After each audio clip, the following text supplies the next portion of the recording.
must do, and of the party we so believe in. Mr. Charles Grey.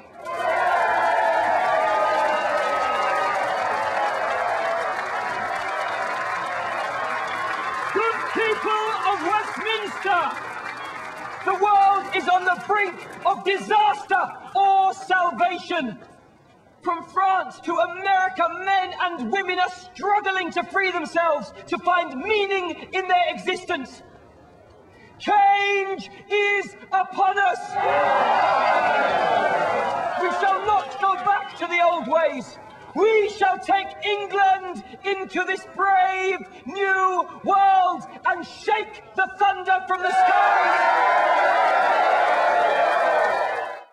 It's always fantastic. It's when something comes from a great book, really, and this was a great screenplay. And then I got to know the book about the Duchess very well, and I got to know about the Duchess's life and was completely in awe of her and completely fascinated by it. And then I looked into the character of Grey, who seemed like such an exciting young man, a young politician who didn't necessarily come from an aristocratic background and had to kind of struggle in a way to get to where he wanted to get, but was so determined utterly to get to that position, and then later became Prime Minister, which is what he would have eventually wanted. And then a man who was completely and utterly prepared to throw all that aside and throw it all away, the one thing that he was utterly focused on throughout his life, for someone who he falls completely and passionately in love with, and who is unobtainable. And I thought all those things, and the kind of roller coaster of emotions and the varied moments that he goes through, would have been really interesting to investigate.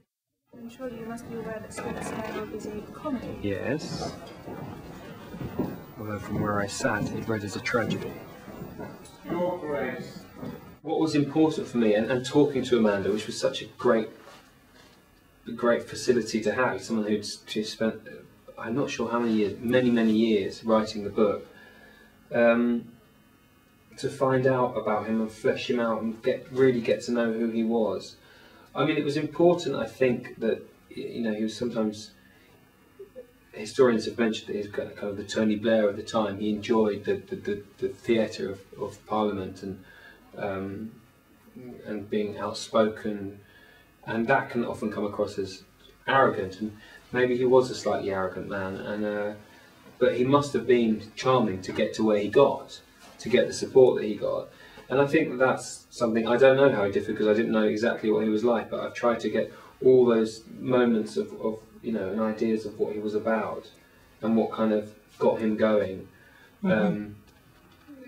and try my best to portray that as a real person. I think the danger is always to maybe make these characters that we can't necessarily relate to because it was such a long time ago. Certainly not to make them modern, because that would be a mistake, but to make them real, as we are real, you know, and remember all the rules of etiquette and things. But I don't know how he's different. He certainly looks different. Yeah. Her Grace, ever since initiation into the business of electioneering, has been much attached to the box. Oh, very good.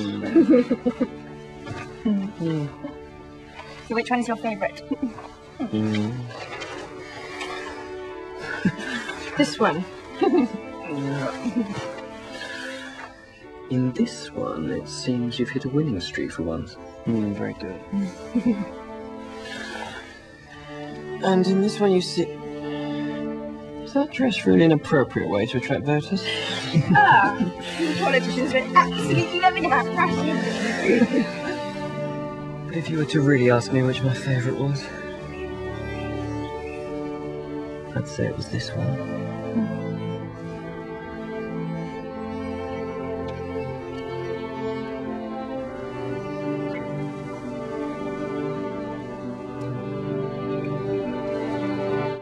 Georgiana was basically a victim of people using her for their own gain. Do you think that was Grey's real intention, perhaps, with her? No, I don't. But again, he was a very clever man. But he was attracted to her because she was a very intelligent woman who was very much involved in politics. I think I imagine what you are referring to is that his gain, possibly in terms of gaining votes for the party. but yeah, it's quite an interesting way to look at it, and you know, because I'm sure people do that. The whole idea, in fact, that this touches upon of the celebrity that she is, and that I had no idea existed then. People do often use that to gain to make their way up the social ladder and things. But I think his love was so utterly genuine, because I think he went those to absolutely all lengths to get her back.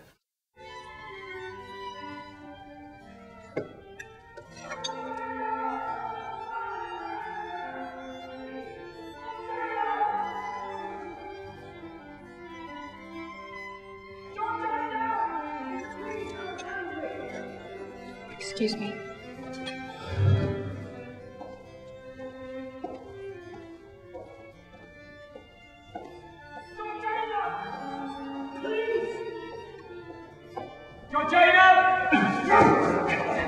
Thank you, Burley.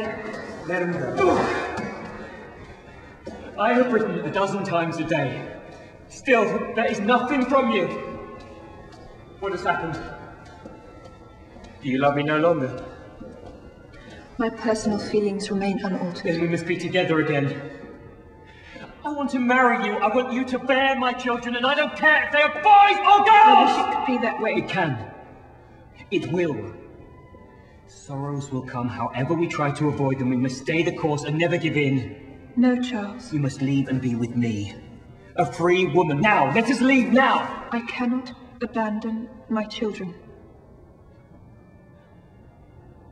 Listen to what you are asking.